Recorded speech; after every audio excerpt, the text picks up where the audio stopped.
Hey YouTube, we are headed off to the RV show in Harrisburg, Pennsylvania. I don't remember what it's called. It's inside the farm complex. You'll see footage of it. We'll post the actual name and everything.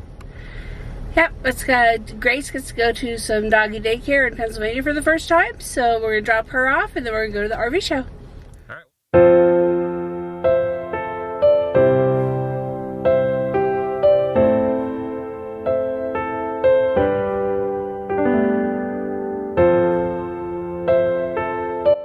Hey YouTube, so if you've been following the channel, you know that basically we are looking around at RVs because we hope that in the next 4 or so years we will be able to go full-time RVing. And I'll still work, but I'll work like part-time instead of full-time. And it'll still be like computer programming and stuff probably, and YouTube and like whatever else I can figure out that I can do remotely. So we're going to show you the highlights of the show. We're not going to walk you through the entire show, and it'll be the highlights to us. So the first thing we're going to show you, so this booth here that we ran into is actually our seasonal campsite. There's a video that I actually did, a couple of them. I'll throw some links in the corner so you can actually see our seasonal site, the tour that I did, the short tour that I did of our site. And yep, this is it. Hey, so we ran across these weird looking scooters. I had not seen these before, and they let us test drive them, which was kind of cool. It was 2 for 1 on the scooters at the show, and they had a couple different settings on speed. And they said that these scooters were ADA, American Disabilities or something. So basically the campgrounds have to allow these scooters, even if it's like a no golf cart campground, or even if it's a national park, like whatever, because it's a disabilities thing, like they have to like let you have it. Now what they didn't really answer was, if you don't have a disability, can they stop you from using them? My question to her was like, can you drive these drunk? And she didn't seem to understand my question. And it was more of like, would I fall over if I was drunk trying to do a little 3-wheeler? Because we know that we can, like, you know, not fall over like with a golf cart, but like these seemed a little bit more questionable. So anyway, we found these were kind of weird, and like I said, they fold up like ridiculously small, and they're very super lightweight. The battery in them is like tiny. Hey Tube, so this is basically what we're comparing everything to. This is a Momentum that we're going to go look at. This is a G class, that means it's a lighter weight one, and this will be a dual axle, meaning that the GVWR probably isn't going to be much more than like 14,000 on the trailer, so you can tow it with like a 3/4 ton. Better would be a 1 ton, but you can tow it with a single wheel. You don't need a dually, and you'll see here the price is discounted pretty much, 62,000 instead of 73,000. And you know, has a sufficient kitchen, sufficient refrigerator. When we go up here, we prefer the east-west. It means the bed goes left and right, and then the north-south. If it's east-west, then there's a big closet with a washer and dryer, but there's only one model that has that, which is a 397, which is an M class. Right there, that's a little bit of a disappointment that it has a shower curtain. And then the other real negative about this specific floor plan is the orientation of the couch. This little couch is like facing forward, and the TV is on the left, so the TV is not even in front of the couch. But other than that, like the TV position and the shower curtain, you know, everything else is like perfect.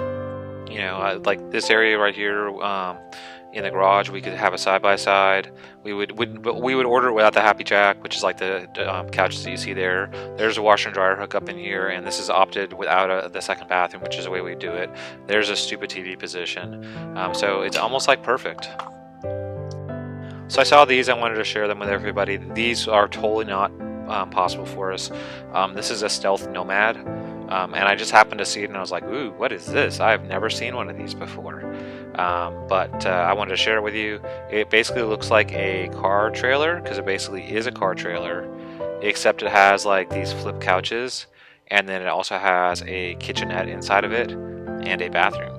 And they come in different sizes. That's the small one. There's an even bigger one like right next to it.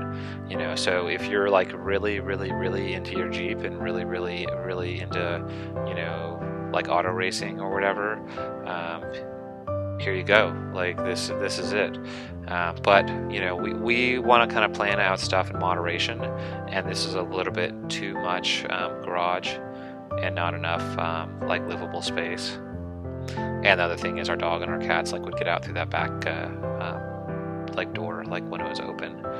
So I'll like walk around and peek over at the other one, and like on that one you're like, well, where do I sleep? Those couches fold down into beds, but on this one, the even bigger one, it has a hide-a-bed in the back that is on a ramp that goes up and down, and literally you just hook up and tow this thing around, and it's like a car trailer / camper.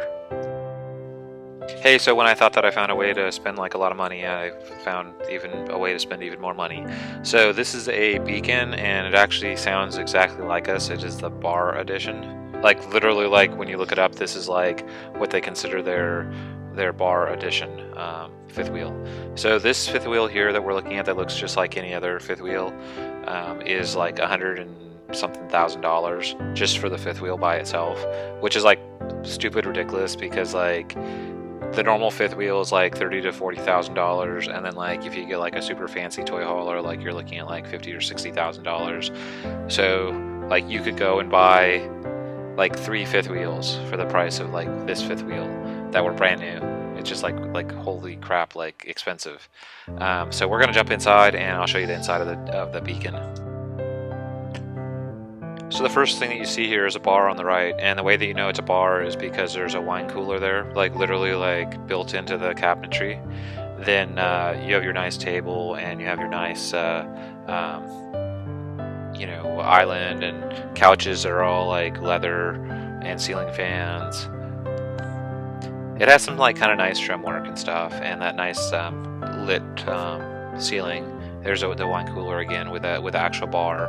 But what makes this kind of different is you walk up here and there's a bed, which is like, that's totally normal to see like a bed, but you'll see that there's another room like past where the bed is. So on most fifth wheels, like it ends here. Like this room doesn't even exist that I walked into, and it's like, well, what is this room? Well, this is the bathroom. The bathroom's like in the wrong place, and not only is it like a bathroom, it is a humongous bathroom. And right there, what do you think that is? Well, that's a washer and dryer hookup right there. Now, the one thing I would say is the cabinets, like these cabinets that I just looked in, and the cabinets on the left, the cabinetry was already broken. Like, I know that like people let their kids, like right there you can see that little thing hanging down, like that's broken. The hinge was broken on the other one, and when I looked at it, the screws like weren't even very good. See, like right there, like you can see it's broken. Now obviously things get broken at the show and stuff, but I was a little bit upset like being in $100,000 fifth wheel and seeing like stuff already broken on it, like I was just like, wow. But yeah, amazingly big, amazingly awesome unit, but there's no office. So hey YouTube, so this is probably the highlight of the day. This is a aria, ARIA diesel pusher, and like we've walked by these before and I've seen them before, but the thing that made this one different is it was $100,000 off. So this is like a $300,000+ coach that's like on sale for like $215,000. There you go, like $88,000 off this one. The one that was like next to it was like $100,000 off, and the other one was already sold. But it was so low because like it was a 2019 model that they were trying to get rid of. So it just shows there are discounts like out there. So you can see like how wonderful like the floor is there. You can see it was very busy, so I was like trying to do the best I could with the camera without dealing with people. But it has a washer and dryer back here. It has like wonderful cabinets. It has a king size bed. It's a diesel pusher, meaning like it could tow the Jeep. Like, it could probably tow like 2 Jeeps, like if I wanted to. Like it could tow like pretty much anything we want. Ridiculous amounts of space. You saw all that like full pass-through storage on the bottom. We could put like anything we wanted underneath it. Probably even the golf cart would fit underneath it if you got the little Cricket one. There's the king size bed. It has like the generator. It has like the full hard doors. Once again, like it doesn't have like a separate office, so this has like kind of like the typical like Class A issue that we see outside of the Outlaw and the Canyon Star are the only 2 that actually are like toy hauler models, and they have like weight and storage issues. So this one has like, but there's like an opening at the top of the door, which is kind of silly. I don't know if you noticed that.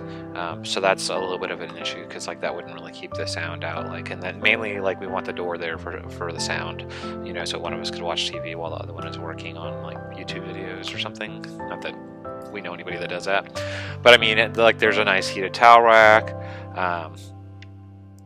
I love the floor. I love the fact that it's like not carpet or anything like that.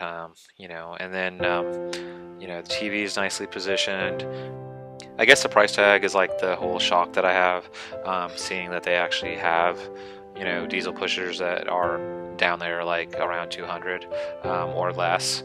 And I always like all the ones I've seen before this were at least $50,000 or $100,000 more than this one. And this is just so nice on the inside, but the price is lower than I've seen before. Hey, you too. My husband said this one's actually possible. It's first. Hey, so this is the one that was like right next to the 3401 that was locked. We couldn't get in it, but I wanted to show you the price tag at least on it, like where it's like $100,000 off. I was just like wow, that's a pretty big discount. So here's a Raptor. The Raptor meets pretty much all of our requirements. This is a fifth wheel toy hauler, and that is the Keystone rep from the manufacturer. It has a humongous refrigerator. We like the kitchen. It's pretty nice. It's kind of like the size of like the Momentum G class, except it's open. Like the direction in which the island is makes it pretty open. The one kind of downfall is there's no table in here. Whenever you get into these shorter units, like you have to give something up, and there's a little like kind of like TV tray thing that you can put in front of the couch, but there's no actual table. The bathroom's fine. There's washer and dryer hookups back here somewhere. Or maybe they were in the garage, I can't remember, but it did have like washer and dryer hookups on some of the models. It had, you know, has a nice looking bed. So I mean, this is like very comparable to the Momentums. Now, like we both kind of agreed after walking around this enough that we have a personal preference of Momentums over Raptors in pretty much like every category, even though the salesman was really nice. The other thing that was kind of odd that the salesman was showing us is he showed us these pictures of one of his customers that actually has a Jeep like that he has in the back of the Raptor, and it's like a full-size like JK. Like I'm not talking about like some like little baby Jeep. Now the trick was basically so the person didn't break the ramp, the person fashioned their own ramp. If you look at like a ramp that goes on the back of like a car trailer or whatever to like load cars onto like a regular trailer, he had like those kind of ramps, but they were like longer than the ramp that's on the back of the Raptor. And then he would just put the ramps down and then like drive the Jeep up like into the back of the Raptor, and then you know, put the ramps underneath the Jeep and then strap it down. And the person apparently didn't have any kind of problems out of the Raptor, and the manufacturer here didn't seem to think it was a big deal. They thought it was fine, as long as, you know, they weren't over like the weight, you know, rating on the entire triaxle Raptor. I mean, it's like GVWR is like or whatever is up to like 21,000 pounds, because I think it's like 7,000 pound axles. So anyway, the fifth wheel, I mean, definitely is something that is like possible. It's just big. It's really big. So this is an Outback. This is actually one of the weird units. It actually meets most of our requirements, other than it doesn't have a washer and dryer. But it's a travel trailer. It has a garage, but the garage is in front. It's about 1,000 pounds, like is allowable in the garage, and this could be turned into an office if we wanted to. It could also be somewhere to put like an ATV or maybe a side-by-side. I'm not 100% sure on if a Pioneer 500 would fit in there, but it has a couch, it has a table in here, has hard doors on the bedroom, bathroom, has a pretty nice looking kitchen. By no means is this like our favorite at all, but this is one of the oddities in that like we walk through dozens and dozens and dozens of campers that did not meet like the requirements, and this one that we weren't even really looking for essentially like has a checkbox on almost every single thing. It has a bunch of storage like everywhere. It has a king size bed. The price was pretty low too, because this was a used unit, but still, I mean, I don't think they're terribly expensive new. So yeah, kind of weird looking setup. This is an Outback. Hey YouTube, so we're done at the RV show in Harrisburg and we saw a bunch of campers that we kind of thought were cool, and we're going to share the footage with you guys of the ones that like we thought would be good for us, and you know, you can leave comments on like what you think of them and stuff. We're not trying to sell you campers, we're not trying to show you every little cabinet space, like we're going to just show off like what we think is cool about the campers. So yep, what we found, what we liked, what we agreed would work for us, and even the surprising one where Nathan said would actually work. all right, stay tuned. Yep, we'll see you.